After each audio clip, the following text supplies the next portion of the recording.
4 வருஷத்துக்கு ஒருக்க தேர்தல், 5 வருஷத்துக்கு ஒரு தடவை தேர்தல், ஃபிக்ஸட் டென்யூர். ஃப்ளெக்சிபிள் டென்யூர் ஜனநாயகத்தில் எப்போ தேவை ஏற்படுதோ அப்போ தேர்தல் நடத்தணுங்க. ஏன்னா மக்களின் கருத்து தான் முக்கியம். அப்போ மக்கள் கருத்து எதுவாக இருந்தாலும் பரவாயில்லைங்க, 5 வருஷத்துக்கு ஒருக்க தாங்க தேர்தல் நடத்த முடியும்.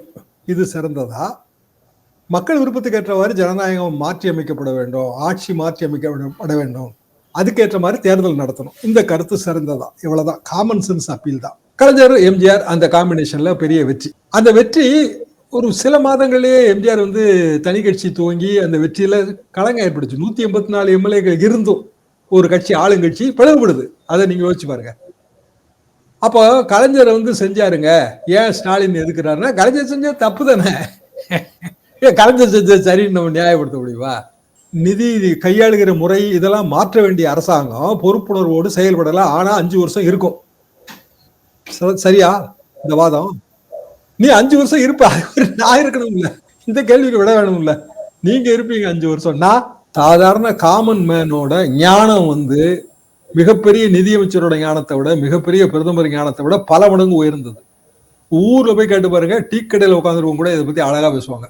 அப்படி நம்ம மக்களை இப்படிதான் போயிருவாங்க, அப்படிதான் போயிருவாங்கலாம் கற்பனை பண்ண வேண்டாம். எத்தனையோ தடவை அப்படி தோக்கடிக்கப்பட்டிருக்காங்க. பெரிய பெரிய ஆளுகள்லாம் தோக்கடிக்கப்பட்டிருக்காங்க. காமராஜரே தோத்துருக்காருங்க. 84 இந்திரா காந்தி அம்மா மரணம், தேர்தல் முன்கூட்டியே வந்துருச்சு, ராஜீவ்காந்தி பிரதமர். இதுதானே ஜனநாயகம்ன்றனா? ஜனநாயகம் என்பது இப்படியான மாறுதல்களை சேர்த்தது தானே.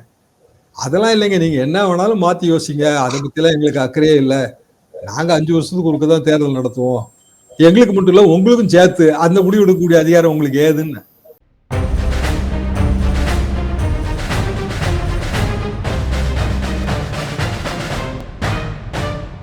ரெட்ரோலுக்ஸ் நெஞ்சங்களுக்கு வணக்கம். நான் உங்கள் கார்த்திக். இன்றைய பொலிட்டிக்கல் பல்ஸ் நிகழ்ச்சியில் நம்முடைய இணைந்திருப்பவர் மூத்த பத்திரிகையாளர் திரு தராசு ஷியாம் அவர்கள். வணக்கம் சார். வணக்கம் கார்த்திக். ஒரே நாடு ஒரே தேர்தல், மீண்டும் மீண்டும் அந்த பேச்சு அடிபட்டு கொண்டே இருந்தது. கடந்த தேர்தலிலிருந்தே சரி, அது ஒரு பெரிய பேசு பொருளாக மாறி இருந்தது. இப்போது மிக முக்கியமான ஒரு இடத்துக்கு வந்திருக்கு. அதை மத்திய அமைச்சரவை ஒப்புதல் கொடுத்துருக்காங்க. அது அடுத்த கட்டத்துக்கு நகர்ந்துகிட்டு இருக்கு. தமிழ்நாட்டிலிருந்து பல எதிர்ப்பு குரல்கள், குறிப்பாக முதலமைச்சர் மு.க. ஸ்டாலின் அவர்களுடைய அந்த எதிர்ப்பு குரல்கள் இப்போ சற்று நேரத்துக்கு முன்பாக கூட அவருடைய இதில் பேசும்போது கண்டிப்பாக மிகப்பெரிய அளவில் அது ஒரு எதிர்ப்பை நாங்கள் தெரிவிப்போம், கூட்டணியாகவே அது ஒரு எதிர்ப்பு தெரிவிப்போம் அப்படின்ற ஒரு விஷயத்த சொல்லிட்டு போயிருக்கார். மீண்டும் மீண்டும் ஒரே விஷயத்தை இந்த பாஜக அரசு இதை அழுத்தம் கொடுக்குறாங்க அப்படின்ற ஒரு இடம் நமக்கு புரியுது. இந்த ஒரே நாடு ஒரே தேர்தல் என்னென்ன பாதிப்புகளை ஏற்படுத்தும், ஏன் இதற்கு சாத்தியம் இல்லை, இல்லை சாத்தியம்னா எப்படி சாத்தியம் அப்படின்னு பல கேள்விகள் இருக்கு சார். உங்களுடைய பார்வை? நான் ஒரே நாடு ஒரே தேர்தல் இந்த நடைமுறைக்கு எதிரானவன். முதலே அந்த கருத்தை பதிவு பண்ணிடுறேன். இப்போ ஃபிக்ஸட் டென்யூர், ஃப்ளெக்சிபிள் டென்யூர், இதுக்கான வித்தியாசம். 4 வருஷத்துக்கு ஒருக்க தேர்தல், 5 வருஷத்துக்கு ஒரு தடவை தேர்தல், ஃபிக்ஸட் டென்யூர். ஃப்ளெக்சிபிள் டென்யூர் ஜனநாயகத்தில் எப்போ தேவை ஏற்படுதோ அப்போ தேர்தல் நடத்தணுங்க. ஏன்னா மக்களின் கருத்து தான் முக்கியம். அப்போ மக்கள் கருத்து எதுவாக இருந்தாலும் பரவாயில்லைங்க, 5 வருஷத்துக்கு ஒருக்க தாங்க தேர்தல் நடத்த முடியும். இது சிறந்ததா? மக்கள் விருப்பத்துக்கு ஏற்றவாறு ஜனநாயகம் மாற்றி அமைக்கப்பட வேண்டும், ஆட்சி மாற்றி அமைக்கப்பட வேண்டும், அதுக்கேற்ற மாதிரி தேர்தல் நடத்தணும். இந்த கருத்து சிறந்ததா? இவ்வளவுதான். காமன் சென்ஸ் அப்பீல் தான். இல்லைங்க, அடிக்கடி தேர்தல் நடத்தினா நிறைய ரூபா செலவாகும், மேன் பவர் வேஸ்ட் ஆகுது, நம்மளோட பாதுகாப்பு படைகளை எல்லாம் அங்கே நம்ம தேர்தல் பணிக்கு ஈடுபடுத்த வேண்டியது இருக்கு. இது ஒரு வாதம். ஆனால் இவ்வளவு பெரிய நாடுங்க, லட்சக்கணக்கான கோடி ரூபா பட்ஜெட், வருஷாந்திர பட்ஜெட், அதுல ஒரு 10,000 கோடி ரூபாய்க்கு தேர்தல் நடத்துறதுல என்ன நஷ்டம் இருக்கு? ஒரு டெமோக்ரஸியோட அடிப்படையே மக்களின் கருத்து அறிவது தான். அப்போ பல லட்சம் கோடி ரூபா நம்ம பட்ஜெட்ல ப்ரொவிஷன் கொடுக்குறோம், பல்வேறு துறைகளுக்கு கொடுக்குறோம். தேர்தல் நடத்துறதுக்குன்னு கொஞ்சம் கொடுக்கறதுல என்ன குடிமொழி போகும்? கூடுதலாவே ஆகட்டுமே.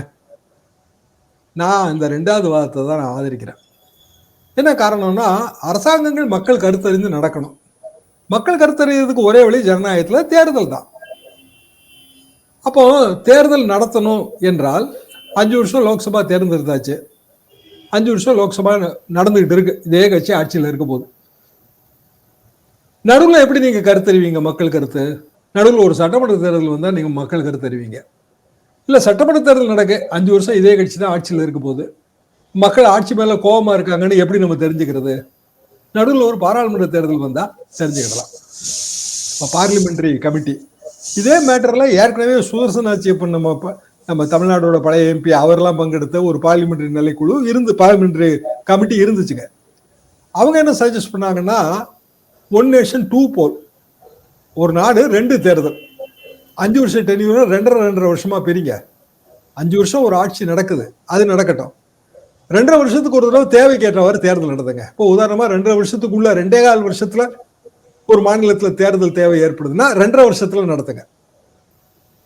இப்படியான ஒரு சஜஷன் வயா மீடியாவா ஒரு பிளான் கொடுத்தாங்க. அது எனக்கு ஏற்புடையதா தெரிஞ்சது, காரிய சாத்தியமா தெரிஞ்சது. என்ன காரணம்னா, நான்லாம் ஒரே நாடு ஒரே தேர்தல் காலத்துல இருந்து வந்தவன். 52 இருந்து 67 வரைக்கும் ஒரே நாடு ஒரே தேர்தல் தான் தமிழ்நாட்டுல. தமிழ்நாடுனா ஆரம்பத்துல மெட்ராஸ் ஸ்டேட், ஒரிசா டு கன்னியாகுமரி. அப்போ எப்படி அது சாத்தியமாச்சு? காங்கிரஸ் ஒரு மாபெரும் கட்சியா இருந்துச்சு. இந்தியா முழுவதும் சுதந்திரத்தை வாங்கி கொடுத்தவங்க. 47 சுதந்திரம், 50 நம்ம கான்ஸ்டியூஷன் வருது, 52 முதல் தேர்தல் வருது. அப்ப காங்கிரஸ்க்கு எவ்வளவு செல்வாக்கு இருந்திருக்கு யோசிச்சு பாருங்க. அப்ப 52, 57, 62 காங்கிரஸ் தமிழ்நாட்டுல ஆட்சியில் இருந்தது. ஆனா 57லயே பல கட்சிகள் வந்துருச்சு. காங்கிரஸ் கட்சியில இருந்து பிரிஞ்சு ராஜாஜி அவரு தனி கட்சி, அது பிறகு சுதந்திராங்கிற பேர்ல வந்துச்சு. அப்ப காங்கிரஸ் சீர்திருத்த காங்கிரஸ்ங்கிற பேர்ல இருந்துச்சு. திமுக 17 சீட் பிடிச்சிருச்சு 57லயே, 62ல 50 சீட் பிடிச்சிருச்சு. காங்கிரஸ் பலவீனமாகுதுன்னு நல்லா தெரியுது. அப்ப 67 தேர்தல் இங்க தமிழ்நாட்டுல மாபெரும் மாறுதல். ஒரே நாடு ஒரே தேர்தல் தான். ஆனா மத்திய ஆட்சி, மத்தியிலும் மாநிலத்திலும் ஒரே ஆட்சி இருந்தா தான் மாநிலத்துக்கு நல்லது. இதுதான் காங்கிரஸ் அப்ப செய்த பிரச்சாரம். நான் அப்ப காலேஜ் ஸ்டூடெண்ட், நாங்க திமுக மாணவர்கள். ஆனா மக்கள் நிராகரிச்சாங்க. நிராகரிச்சுட்டு தமிழ்நாட்டுல எம்பிக்களும் திமுக கொடுத்தாங்க, திமுக கூட்டணிக்கு. ஆட்சியும் திமுகவுக்கு வந்துருச்சு. இப்போ ஒரே நாடு ஒரே தேர்தல் நடைமுறை சாத்தியம்னா பிஜேபியே எல்லாத்திலையும் ஜெயிச்சிருமா அப்படியான உத்தரவாதம் கிடையாது. மக்கள் மாத்தி மாத்தி கூட ஓட்டு போடுவாங்க. இப்ப மகாராஷ்டிரா ஒரே நாடு ஒரே தேர்தல், மக்களவை தேர்தலுடைய சட்டமன்ற தேர்தல் நடத்தியிருந்தா என்ன ஆயிருக்கும்? சட்டமன்றத்தை பிஜேபி இழந்திருக்கும். ஆனா ஒரு 4 மாசம் 5 மாசம் கழிச்சு நடத்தும் போது சட்டமன்றத்தை கைப்பற்றுறது ஏன்னா மக்கள் வேற மாதிரி திங்க் பண்றாங்க. அப்ப ஜனநாயகத்துல மக்களுக்கு நீங்க முன்னுரிமை கொடுக்கணுமா, இல்ல உங்களோட எலக்டோரல் கன்வீனியன்ஸுக்கு முன்னுரிமை கொடுக்கணுமா? இவ்வளவுதாங்க இதுல கேள்வி, அடிப்படை கேள்வி. நான் மக்களுக்கு தான், மக்கள் விருப்பத்துக்கு தான் மரியாதை கொடுக்கணும்னு நான் நினைக்கிறேன். தேர்தல் ஒரே நாடு ஒரே தேர்தல் நடத்துறதுல 1000 அட்வான்டேஜ் உங்களுக்கு இருக்கலாம். ஆனால் மக்களின் விருப்பம் என்பது அதை எல்லாவற்றையும் விட உயர்ந்தது இல்லையா? இதுதான் என்னோட பாயிண்ட். இல்லை, இன்னொரு பக்கம் இதை முன்னாடி கலைஞர் அவர்கள் இதை ஆதரிச்சிருக்காரு, ஒரே நாடு ஒரே தேர்தலை ஆதரிச்சிருக்காரு. இப்போ அவருடைய மகன் ஸ்டாலின் அதை எதிர்க்கிறாரு அப்படின்ற ஒரு எதிர்ப்பு குரலும், இது ஒரு நாடகம் அப்படின்ற ஒரு விஷயமும் பாஜக தரப்புல இருந்து பேசப்படுது. எதற்காக முன்னாள் முதலமைச்சர் கருணாநிதி அவர்கள் அதை ஆதரித்தார், இப்போ ஏன் ஸ்டாலின் ஏன் அதை எதிர்க்கிறார் அப்படின்ற பதில். 67 அண்ணா ஆட்சிங்க, அண்ணா மறைவு, கலைஞர் முதல்வர். 72 தான் தேர்தல் வரணும். இந்திரா காந்தி அம்மா பிரதமர், மத்தியில கட்சிக்குள்ள ஜனாதிபதி வேட்பாளர் தொடர்பாக சர்ச்சை, காங்கிரஸ் கட்சியே பிளவுபடுது. இந்திரா காந்தி மைனாரிட்டி கவர்மெண்ட் ஆறாங்க. இங்க இருக்கிற திமுக தான் அதுக்கு ஆதரவு கொடுக்குது. 25 எம்பி என்னமோ இருந்தாங்க. நாங்கெல்லாம் அதை எதிர்த்தோம். ஏன்னா காலமுறை காங்கிரஸ் எதிர்த்துட்டு நீங்க எப்படி காங்கிரஸுக்கு திமுக ஆதரவு தரலாம்? திமுக அடிப்படை கொள்கைக்கு அது விரோதமானது. நான்லாம் திமுக மாணவர் அணியை விட்டு விலகினதுக்கு அதெல்லாம் ஒரு காரணம். அப்போ 72 வர வேண்டிய தேர்தல், இந்திரா காந்தி அம்மா பங்களாதேஷ் யுத்தம் வெற்றி, அவங்களுக்கு பெரிய இமேஜ் வந்துருச்சு. வாஜ்பாயை இந்தியாவின் துர்கைன்னு பாராட்டினாங்க இந்திரா காந்தியை. டக்குன்னு 1 வருஷத்துக்கு முந்தையே அவங்க தேர்தல் நடத்தணும்னு முடிவு பண்ணாங்க. கலைஞருக்கு இங்க நெருக்கடி எல்லாம் எதுவும் கிடையாது. அப்ப அண்ணா திமுக எல்லாம் பிறக்கல. ஆனா அவர் அந்த பேண்ட் வேகன்ல சேரணும்னு நினைச்சார். இந்திரா காந்தியோட வெற்றி வாகனத்துல நம்மளும் சேருவோம், ஏன்னா மத்திய அரசுக்கு நம்ம ஆதரவு தந்திருக்கோம் 25 வருஷம். இன்னொன்னு அவர் என்ன நினைச்சாருன்னா, 69ல அண்ணாவோட மரணத்துக்கு பிறகு வந்த முதலமைச்சர் தான் இவரு, எம்ஜிஆர் ஆதரவோட தான் முதலமைச்சர் ஆனாரு. இது ஒரு இது இருந்துச்சு, ஒரு பிரச்சாரம் இருந்துச்சு 69ல. அப்ப நம்ம தலைமையிலேயே ஒரு கட்சி வெற்றி பெற்றுச்சு அப்படின்னா நம்மளோட தலைமைக்கு ஒரு அங்கீகாரம் கிடைக்கும், அதாவது ஒரு பொலிட்டிக்கல் கிரெடிபிலிட்டி.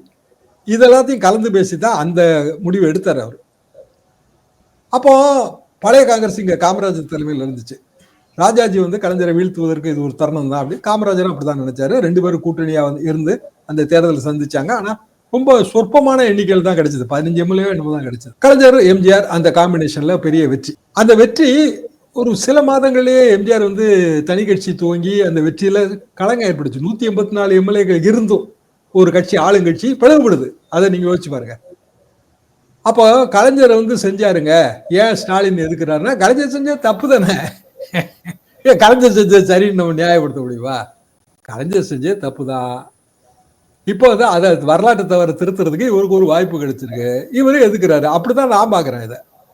அப்போ அடிப்படையில ஒரே நாடு ஒரே தேர்தல் சாத்தியமா சாத்தியம் இல்லையா, இது ஒரு கேள்வி இருக்கு. சாத்தியம் இல்லைன்னு நான் ஏன் கருதுனேன் அப்படின்னா, கண்டிப்பா இப்ப 240 எம்பி தானங்க வச்சிருக்காங்க. ஏதோ ஒரு மாறுதல் ஏற்படுது மத்தியில, யாருக்கு தெரியும்? கடவுள் விருப்பம், காட் வில். இன்சூரன்ஸ் கம்பெனிலேயே காட் வில்லுக்கு மரியாதை தராங்க. மாற்றம் ஏற்படுது, பிஜேபியே பிளவுபடக்கூடாது இருக்கா? அவ்வளவு பெரிய காங்கிரஸ் கட்சி, சுதந்திரத்தை வாங்கி கொடுத்த காங்கிரஸ் கட்சி ஏன் வந்து பிளவுபடுச்சு? ஏன் வந்து திமுக 184 சீட்டு வச்சுட்டு இருந்த திமுக ஏன் வந்து அதிமுக பிளவுபடுச்சு? காரணம் இருக்கா இதுக்கெல்லாம்? கிடையாது. 2 தலைவர்கள், எம்ஜிஆர் கலைஞர், அவங்களுக்கு இடையில மனஸ்தாபம். 2 தலைவர்கள், இந்திரா காந்தி அம்மாவும் மூத்த தலைவர்கள் நிஜலிங்கப்பா, மொராய் தேசாய், இன்னும் சொல்லப்போனா மொராய் தேசாய் தாங்க. மொராய் தேசாய், இந்திரா காந்தி அம்மா டெப்டி பிரைம் மினிஸ்டர். அவருக்கு அந்த அந்தஸ்து தரல, நிதியமைச்சர் அந்தஸ்து. கருத்து வேறுபாடு, மூத்த தலைவர்களுக்கும் இந்திரா காந்தி அம்மாவுக்கும் கருத்து வேறுபாடு, காங்கிரஸ் கட்சி பிளவுபடுச்சு. அப்படியான ஒரு கருத்து வேறுபாடு பிஜேபியில வரவே வராதா? அது எப்படி வராம இருக்கும்? அப்ப அப்படி வந்தா இந்த மத்திய ஆட்சி இப்பவுமே 240 இருக்காங்க, ஏதோ ஒரு வகையில வந்து 180 ஆயிட்டாங்க. இப்பவுமே இந்த ஆட்சி கவுந்ததுன்னா அப்புறம் என்ன ஆகும்? சரி, தேவை ஏற்பட்ட தேர்தல் நடத்தணும். அதான ஜனநாயகமா இருக்க முடியும், சிறந்த ஜனநாயகமா இருக்க முடியும். இப்ப இந்த டிஸ்கஷன் நமக்கு எப்போ வந்துச்சு? 1949 49ல கான்ஸ்டியூண்ட் அசம்பிளி இந்திய அரசியல் சாசனத்தை வகுக்கிறாங்க. வகுக்கும் போது இதே கேள்விதான், பிக்சட் டென்யூரா பிளெக்சிபிள் டென்யூரா. அப்ப பிக்சட் டென்யூர் எங்க இருந்துச்சு? அமெரிக்கால இருந்துச்சு. 4 வருஷத்துக்கு ஒருக்க ஜனாதிபதி தேர்தல்.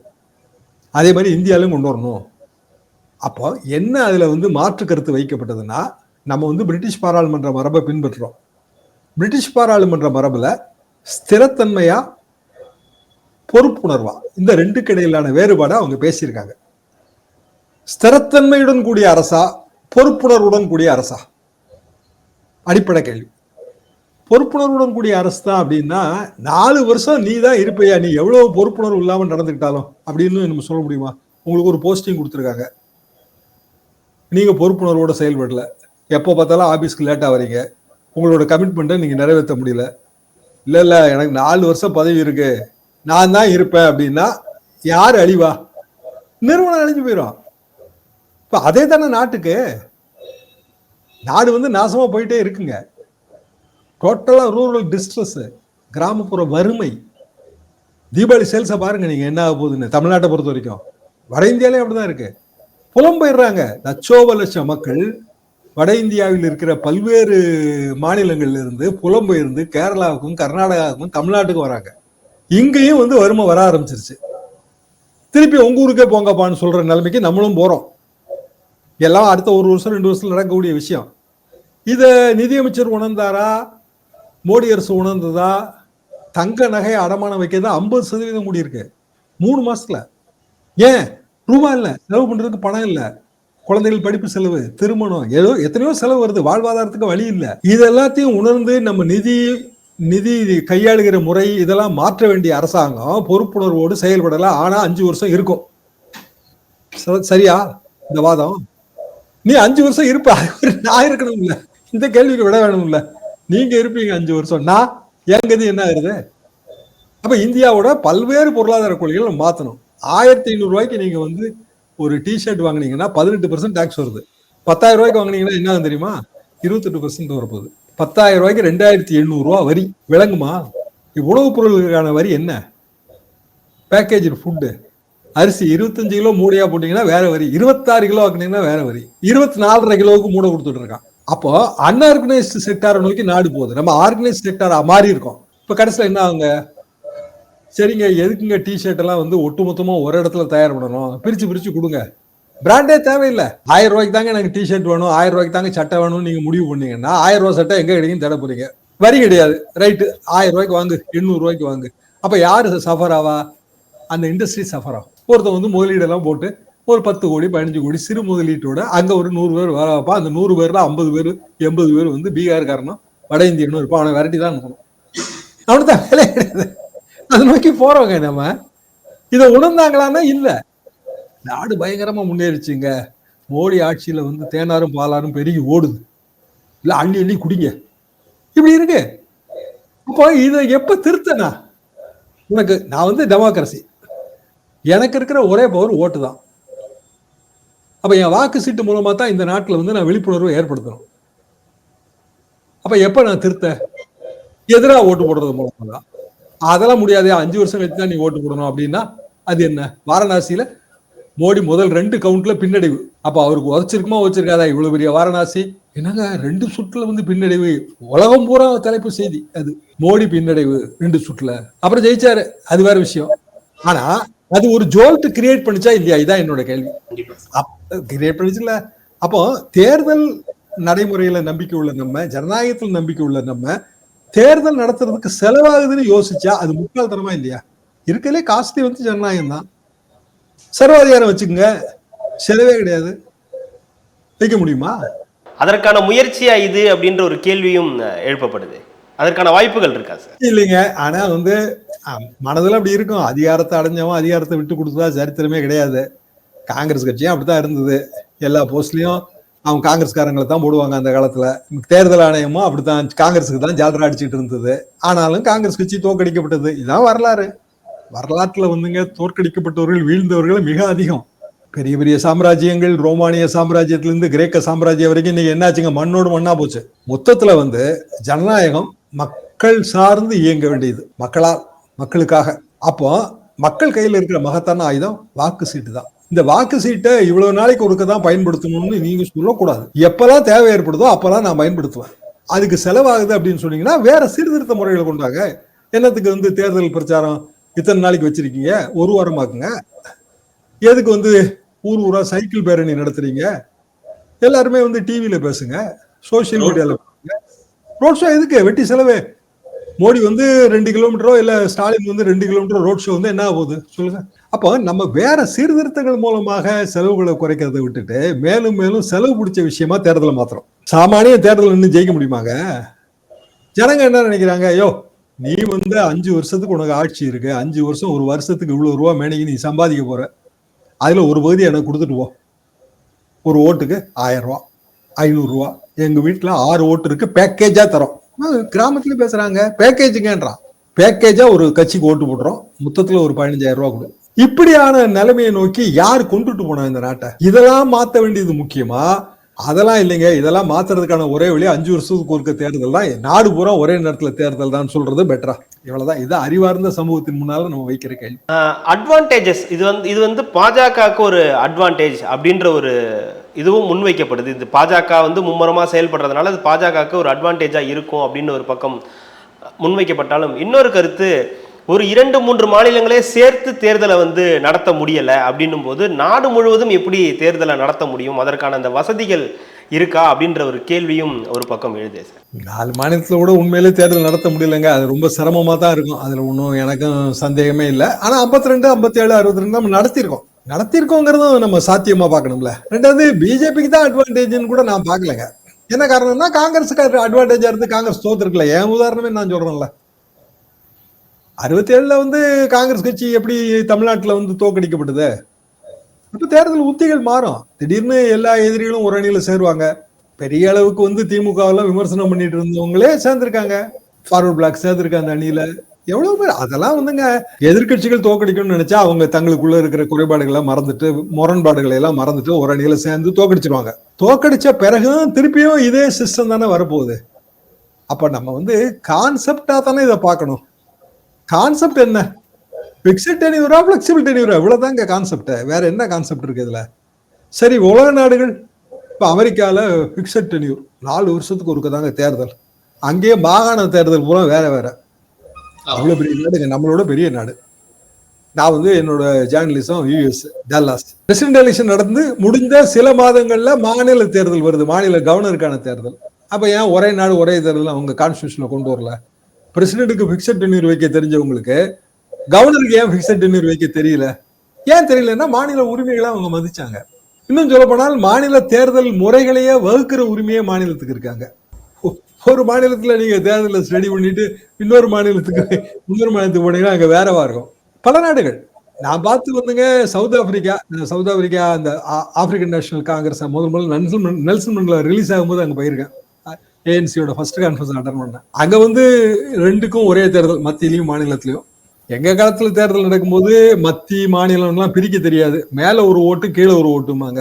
அதாவது தேர்தல் சீட்ல வாக்கு சீட்ல வந்து மேல வந்து அந்த லோக்சபா வரும், கீழே வந்து சட்டமன்றம் வரும். மேல ஒரு ஓட்டு கீழே ஒரு ஓட்டுமாங்க. இது அந்த காலத்துல.